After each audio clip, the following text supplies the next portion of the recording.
te whaatalo whātu o tātou tālafone whawhana tu whātu Cielo Radio Samoa mō le nei awa uli. Wa te ena ma ua le talia nei le vasengo au ilo le tarusanga e palola ai se lii na ia tā whia wha mālosi o se tamaitai ma sona tamā e whaonga ai se la au mālosi mo le se fulu lima i tu la. E au whia ai ma lona musua e whaalongo i le tamawhai ato leo i le tausanga lua olo wha. O le ua mōlia i ngoia Philip Clint Munt, ma o loo whale pui pui mo le 5 tausanga ma le lua masina, whaeloa e le whamsinonga. O se ngai o inga matua i tele lava o na fianga, ma le sawa tele, ina wai au whale wha malosi te tono se whale ma se la au malosi ilo nei tu a inga o le 22 rifle, o loo iaini pulufana, whaatasi ma nisi o a upenga, o le pomu na ia fausia ma se silencer whaapeu tutau. Whamawina reporti o le neimata upau whaapea na whaamalosi o na ia tawhia o se tamaitai masi o na tua ae valu se furtau sanga le matua. Whaonga aile la au malosi. Matua atu i au tafo sia maafine le pomu malana tala o le aia whaapaina le fale matanga tolo i tatonu.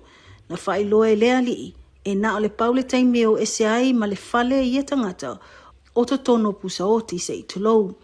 I le mata o tia tele o le nei whaalavlavi o le na afuai loa le tāpuni o a onga o le fale mai na tūla la taane i le fale ma le tāpuni ai o awala me le ono uia le lautele ma o le afo ina whailo le whaita wafe o tangata anu o loo au mau i le whaitu wa fia.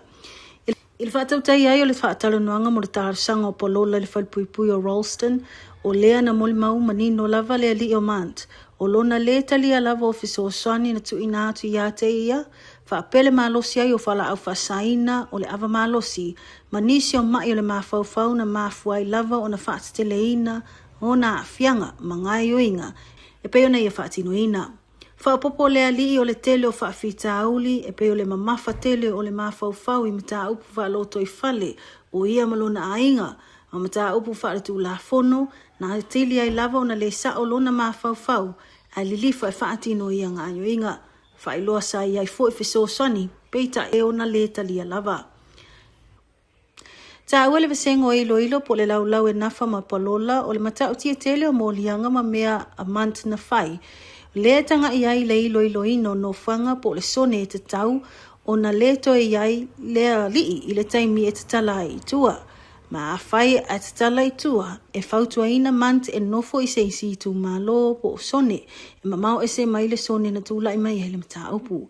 Whamawina reporti a le New Zealand Herald o lena whailo le whaamsino Judge Edwin Paul e te tau lava o na whaatinu se ilo i longa le soifua malo loina le leo le mawhauwhau o lea alii.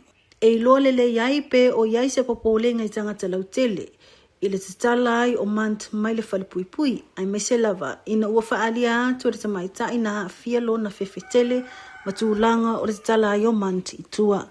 Na te enai mant o na molianga i au fiele ave matau fia whaamalosi o se tangata, po le kidnapping, o lo na tau whaamatau e whaha o le oti, po le threatening to kill, o molianga o le umiai o la au malosi, po le firearm offences, ma o whaalia e whaato a maua lava noa mo se isi taula sanga le palola lea tangata, i le tau sanga fau i le masino me.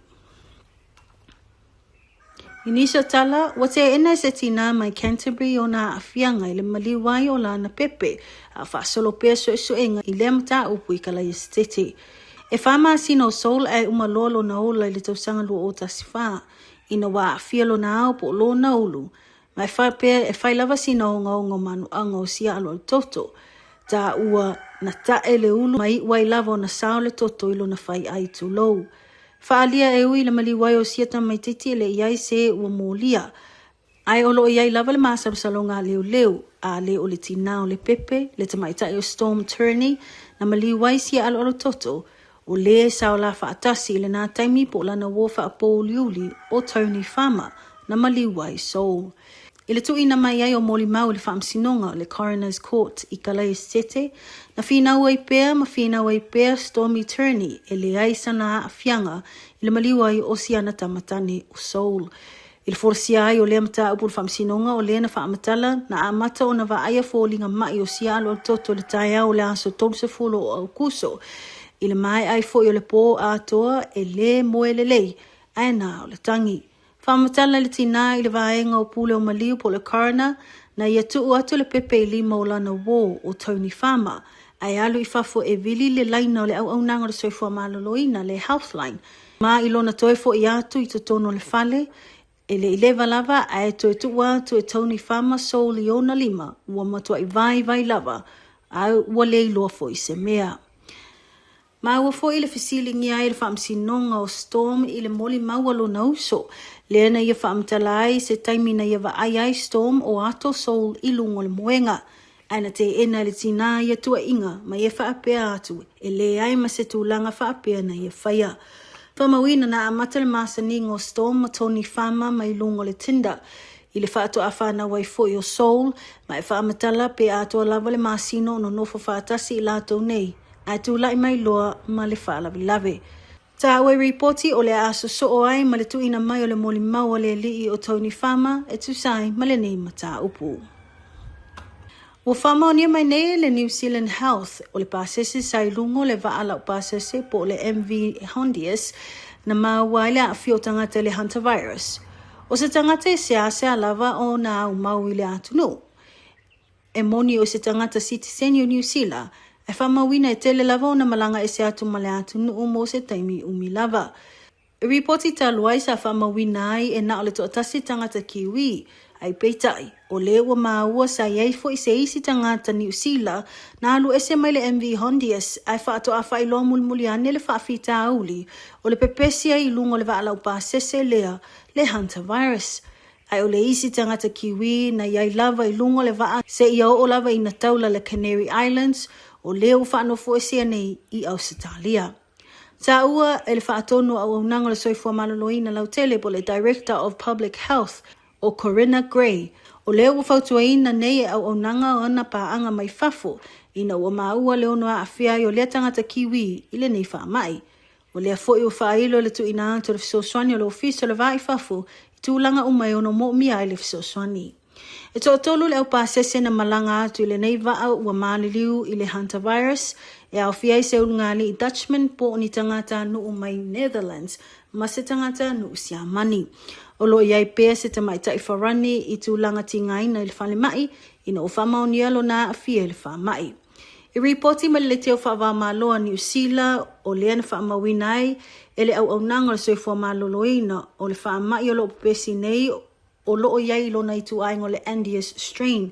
Masalin lava o na pepesi solo ta wala mai fe au mamau o manu o whaingo I no rodents. Whailo e iai lava taimi o noa a whiai tangata soifua ma I tūlanga o le vāwalalata o le tasi po le vāenga o ta ua o le close contact. O aunga e au whiai le fever o le tinga tele o le ulu o le tinga o maso ma le vai tele o le tino ma le a whiai o le manava. Ta ue se tasi o tangata poto I tūlanga o wha mai pepesi ma le University o Aukilani o le virus le nei o le hantavirus e le maua I rodents I tutono New Zealand. Ai a whai ai maua se tangata kiwi o lona winga na pesia mai I atunu I fafo. Whamanino o le World Health Organization po le whalatonga o le soifua maloloina laulangi e tusae mo lato sa ililinga o lo iai le tartununga na amato na a fia le au pasese le taimia o whaatau taiai nisi o lato po kalame po activities au iai I Amerika I Saute. O nisi nao tātou telefo o mwhaina tu whaata CLO Radio Samoa mo lau whaafonga anga, whaafetai whaafonga mai, tō whaasoifua.